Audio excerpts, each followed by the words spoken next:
in a solo situation, but I don't know of a quilter that doesn't enjoy working on a quilt with other people that are working on a quilt. Isn't it funny? It's an interesting, I don't think that's true of other things. Like you think about woodworking or other kind of hobbies or other kind of crafts or art. Like you don't, it's really unique in some way. In many respects, yeah. And so there's that community aspect of quilting. And you know, I go back to that individuality thing. The challenge that I have with the quilt top that they asked me to quilt up, again, made back in the 1850s, don't know who, but I'm looking at this top, and now I've never seen this person's quilting stitch. You know, what does her quilting look like? Okay? But I've always held that hand quilters were very simple, and we have one stitch. And so if you look at the stitches that a hand quilter uses to piece their material together, you're going to see the same stitch in the quilting. And I was able to, I can demonstrate that even by looking at her work. So you can, is it like a little but bit when they were sitting down Yeah. and working with other people,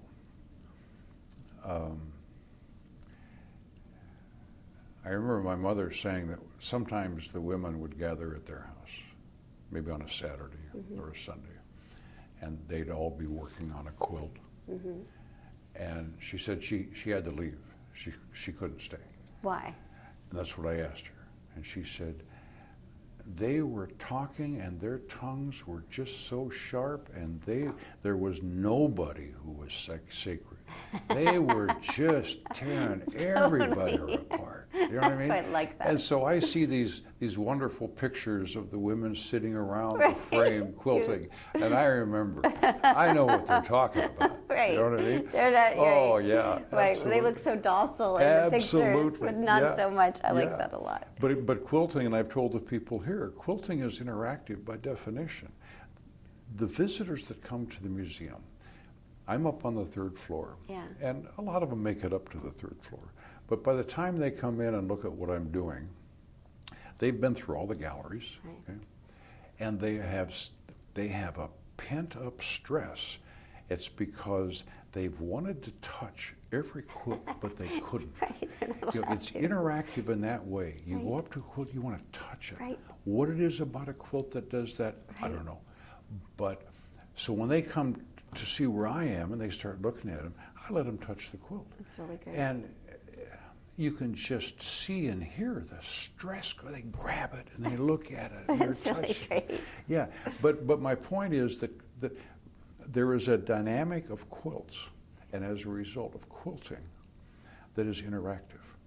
So interesting, isn't it? Yeah.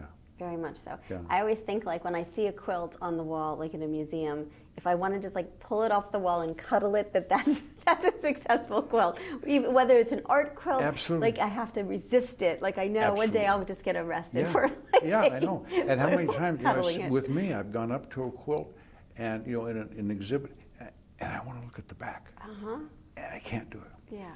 You know, but.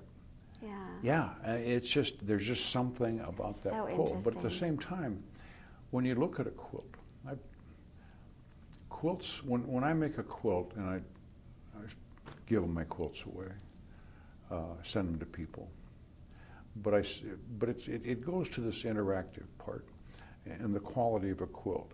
I send it with what I call my quilter's blessing. And it's to crawl under to stay warm, to huddle in when you're sick, and to wrap yourself with when you need a hug and no one's around. Because I've sewn one into every stitch. That's really but great. That's the power of a quilt. That is so it beautiful. It does all of those things. It's really amazing. You know, it's just, and when you make a quilt and you give it to somebody, it's got your mojo in there. Yeah. And I usually know who I'm making it for. And so when I'm making it, oftentimes, I'm thinking of the person. Yeah. And that's very true. It's really true, right?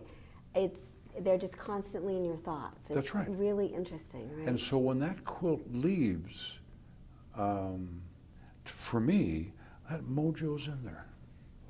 It's interesting. What about, because I totally 100%, but I feel that's that resonates so much. Do you feel that way if you're just making it like charity quilt? I also felt that way with charity quilts of like, I don't know where you're headed, but here, like, I don't know who's getting this quilt. I don't know where it will go, but sort of you're sending your love out all there. All that mojo's in there. Yeah. Because when you sit down, and if you know you're making the quilt as a charity quilt to give away, you're thinking about the charity. You're thinking about the people, yeah. you know, who are recipients of, yeah. you know, of that gift. And somebody, you don't know who's going to get it, yeah. but at the same time, you've still poured that mojo in there. Yeah. Yeah. Yeah. And sometimes with the charity quilt, you might add even a little more color. You want to, how can I make this brighter? You know, I want to give this person a moment or two of just, a little more brightness. I like that. Yeah, but it's all in there. I love that. Okay, so what I thought we'd do is let's talk a little bit about what you do here, and then let's backtrack and do a little bit about your life and sort of. So let's do this moment and then backwards. Is that sounds? We'll sort of go back. Does that sound good? Hopefully, I can remember some of the Indeed, things in the back that's life. okay. Yeah, that's right. Okay, cool. Yeah. So tell us, what do you do at the International Quilt Museum? Well, I do two things primarily. This museum couldn't function without volunteers, and it takes a lot of hands. And one of the things is that every quilt has to be refolded at least once every 2 years. And they have over 7,000 quilts. So one of the things I do is I come in on Monday mornings for 3 hours. There's another person that comes in at the same time, and we refold quilts. You go in, take them off the shelf, lay them out. And you're doing it constantly because you can never catch up with that many quilts. But the benefits to the volunteer is we're constantly laying these quilts out on a table. And so for 3 hours a day every week, you have this eye candy that is just flowing at you. You know, and I've seen probably most of the quilts in the collection over the years. That's amazing, right? And it's phenomenal stuff. And you'll unfold a quilt and you remember because you refolded it a couple of years ago, but you just, you know. And I tell people the nice thing about the museum and the staff here is they're very nice and they're very patient. And they don't yell at you because it's taking you 15 minutes just to refold that one quilt because you're spending all of that time looking at it again and doing stuff like that. That's really great. So I do that once a week. But does the folding happen once a week, or does it happen more? Oh, it's happening all the time. It's happening all the time. I pair up with somebody for a morning. But they're refolders. You have to with that many quilts. It's amazing. Yeah. But the other thing I do is, you know, this is the second project they've given me to. It's a quilt top that has come into the museum, and they wanted it quilted up so that it would exhibit better. But right, they talked about education quilts. That's right, and that's the collection it goes into. They keep a separate. Now these are quilts that aren't what you would call valuable quilts. You know, collector isn't going to spend much money on them, but they tell such an amazing story that you want to get that story up and out there for people to see. So now these are quilts. The museum gets a lot of requests from smaller institutions that want to display some quilts. But these are places that don't have the controls that this museum has. Yeah. So you're not going to send out your 16th century quilt to have them look at it, okay? But they can send these quilts out because technically, from a collector standpoint, from an insurer standpoint, for all of those reasons, okay, it's okay that they're out there in less controlled situations. And so that's where this quilt will go. And it'll be a part of that that goes out and other people get to see it. And what's so cool is you're hand quilting it, and people can come in and chat with you, and as you said, touch it, and the very public space of quilting is really interesting. How do you feel? How does that change sort of what you're doing every day, and sort of being in a more public as opposed to at home or something else? Like, does it change sort of the nature of the quilting in terms of your? I don't know. Sometimes I feel like when I'm in public, I'm a little bit different than if I'm just doing it at home. Is it? For me, number one, quilting is a passion. I get so much out of it. And when I'm quilting at home by myself, I tell people that it doesn't take long and your fingers grow eyes and they start doing most of the work. And your mind gets, it's a state that you can get into. And it's a contemplative state, it's a meditative state. It's just a place that you're free to wander in all sorts of different ways. But here, if I'm quilting, if you love quilting, you love sharing.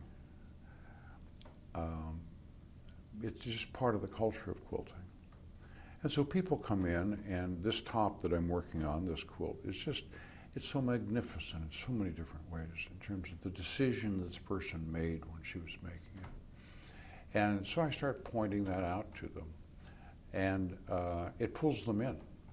And there are a lot of times when, by the time they've left, they've had their iPhone, and I've probably seen a picture of every quilt they've made. It's really nice. The sharing. But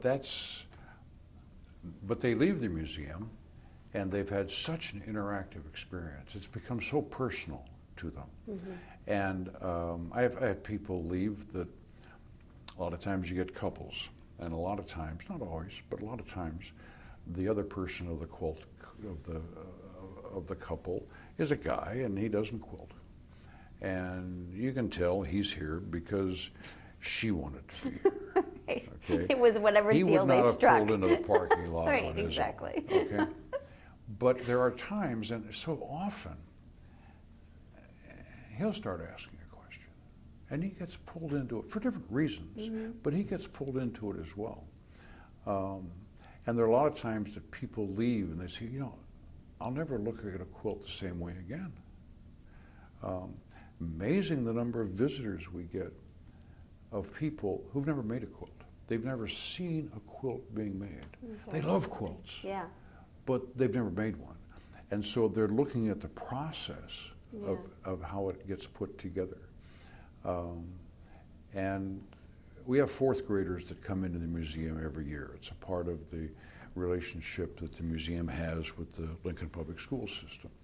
And so every fourth grader, as a part of their art curriculum, their fourth grade class comes. That's very cool. And so we give tours, you know, and they'll break the class up. We might have 10 or 12 kids going around. And we all do it differently, but what I do is before we go into the galleries, I say, okay, we're going to try to find the quilter. And they look at me, you know. When we look at the quilt, let's just focus on shapes and colors. But let's see if we can figure out what decisions did they make and why did they make them.